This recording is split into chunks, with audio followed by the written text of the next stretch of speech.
Assalamualaikum warahmatullahi wabarakatuh. Selamat malam dan selamat datang kembali di channel Garehel. Channel yang akan selalu menyajikan cerita perihal misteri, mistis dan horor bersama saya, Mamang Goblis. Malam ini Mamang akan membawakan sebuah cerita perihal misteri yang berjudul Cindaku, Mitos Manusia Harimau Penjaga Hutan Kerinci Jambi. Sebelum itu Mamang mengingatkan dulur-dulur untuk mengaktifkan notifikasi loncengnya biar selalu mendapatkan update cerita perihal misteri yang terbaru.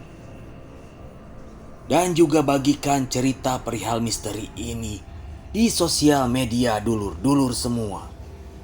Jadi, simak terus ceritanya, biar kita semua tahu dan tidak gagal paham. Di Provinsi Jambi, tepatnya di daerah Kerinci, terdapat mitos kuno yang berkaitan dengan kepercayaan adanya makhluk yang berwujud setengah manusia dan setengah harimau, yang dikenal dengan nama Cindaku. Menurut legenda, Cindaku sendiri adalah sebuah kekuatan dari seseorang yang memiliki ilmu magis dan merupakan warisan dari nenek moyang. Sosok asli dari Cindaku adalah seorang manusia yang bernama Tingkas. Tingkas adalah orang yang memiliki ikatan batin sangat dekat dengan harimau. Sedemikian dekatnya hingga membuat dirinya dapat berubah menjadi sosok siluman harimau. Masyarakat Kerinci meyakini bahwa Tingkas adalah nenek moyang mereka. Tingkas pada masanya sangat berjasa bagi masyarakat Kerinci, serta membantu desa tersebut untuk melestarikan hutan. Keterhubungan Tingkas dengan Cindaku berasal dari ikatan batin yang kuat, serta mantra yang ditafsirkan. Tingkas hanya bisa berubah menjadi Cindaku jika meletakkan dada di tanah kelahirannya, yaitu Kerinci. Melihat hal itu, masyarakat Kerinci mengeluarkan pendapat bahwa kekuatan Cindaku bukan dari sebuah kekuatan magis, melainkan kekuatan tersebut berasal dari mantra adat turun-temurun dari desa tersebut.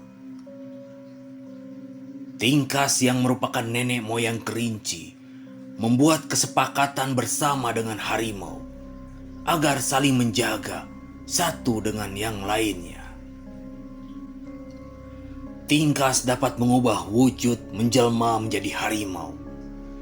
Saat itu, posisinya menjadi Cindaku yang menengahi antar kedua kaum tersebut. Tingkas bersedia mengikuti kesepakatan karena banyak pertumpahan darah yang melibatkan dua kaum tersebut. Kesepakatan itu mengatur manusia tidak boleh mengganggu kehidupan harimau, serta sebaliknya. Jika terjadi pelanggaran, maka Cindaku akan turun tangan dan tanpa segan akan langsung menyerang orang yang bersalah.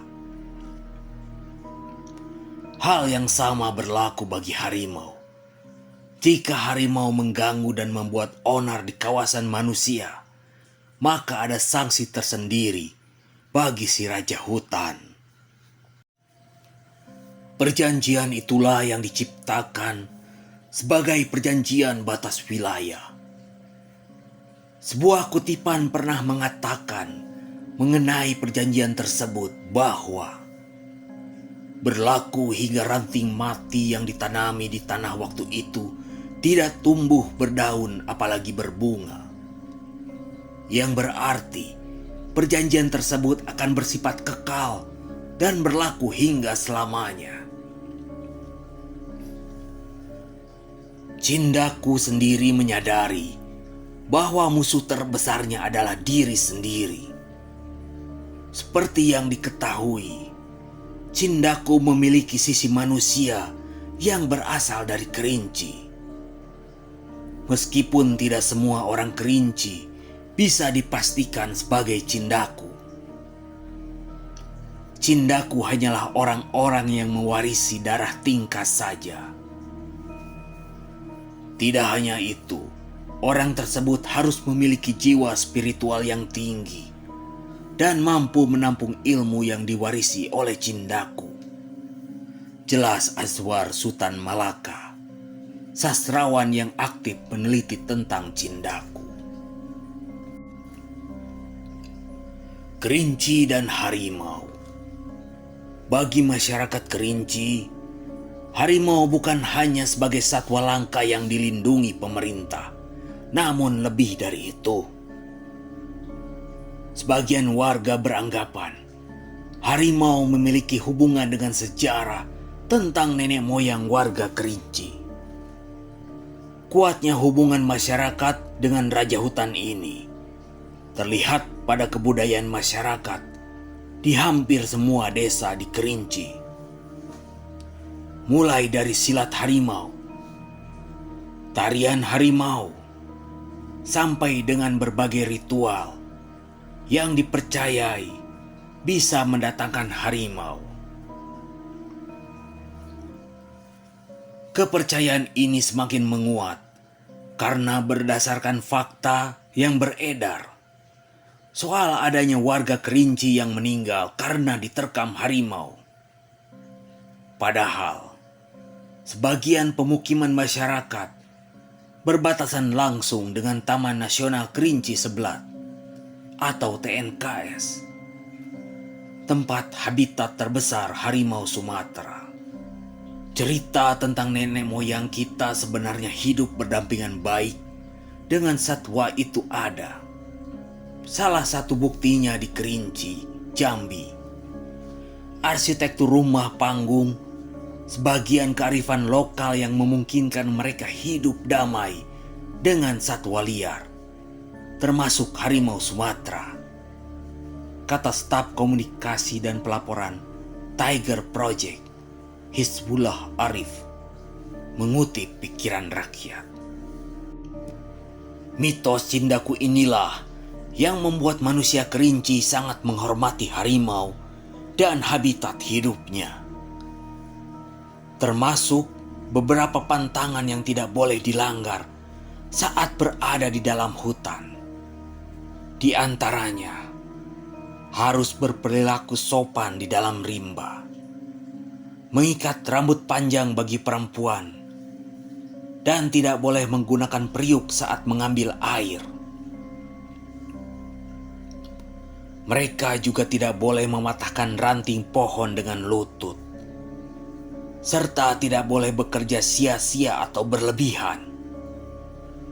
Untuk orang yang pertama kali memasuki hutan rimba, disarankan memakai daun paku di telinga dan membawa tongkat dari ranting pohon yang mati. Kisah tersebut sampai saat ini masih dituturkan dalam masyarakat Kerinci, sehingga mereka tidak akan pernah mengganggu harimau Sumatera, serta bersikap hati-hati dan santun saat berada di hutan rimba.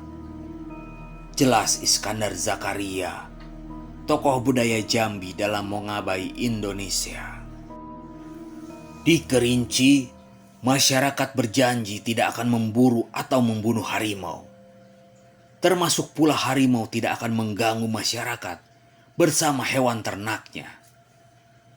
Bahkan harimau akan membantu memberi jalan pulang ke dusun jika ada manusia yang tersesat di hutan. Lalu, bila ada yang melanggar, akan terkena hukum adat.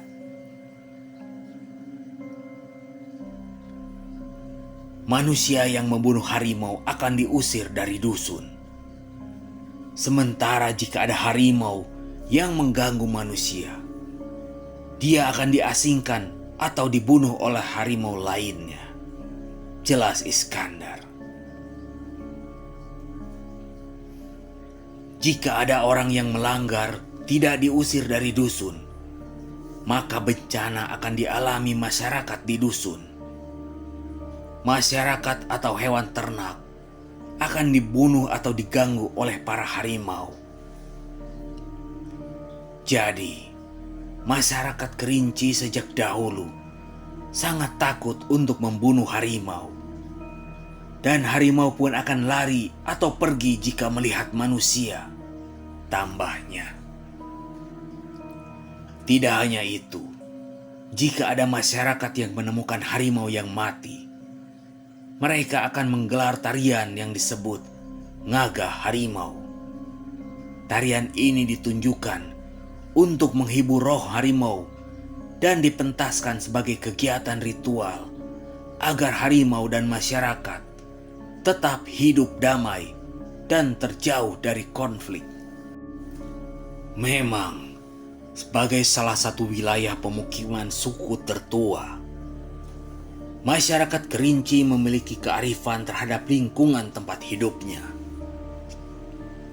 Seperti disebutkan Iskandar, kearifan itu tercermin dalam falsafah hidup masyarakat Kerinci,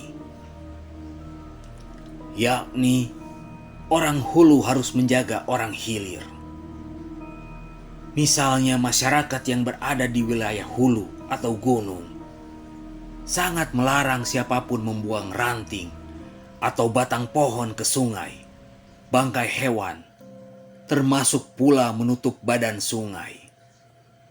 Sebab tindakan tersebut akan menyusahkan masyarakat yang berada di hilir, jelas Iskandar. Selain itu, satwa hutan juga diberlakukan secara baik. Tujuannya, hutan yang terjaga akan mencegah satwa masuk ke pemukiman masyarakat. Mereka tidak memburu satwa yang ada di hutan. Dari dulu orang Kerinci memelihara ternak, seperti sapi dan kerbau, sebagai sumber protein, katanya. Nah, itu tadi cerita Mamang perihal misteri yang berjudul Cindaku, mitos manusia harimau penjaga hutan Kerinci Jambi. Mamang mohon maaf apabila ada salah ucap dan salah kata, atau juga bila ada kritik, saran, dan masukan. Dulur-dulur bisa komen di kolom komentar yang sudah tersedia. Dan tidak lupa juga Mamang mengingatkan dulur-dulur untuk menekan tombol like dan juga subscribe, biar Mamang tambah semangat lagi bercerita perihal misteri ini.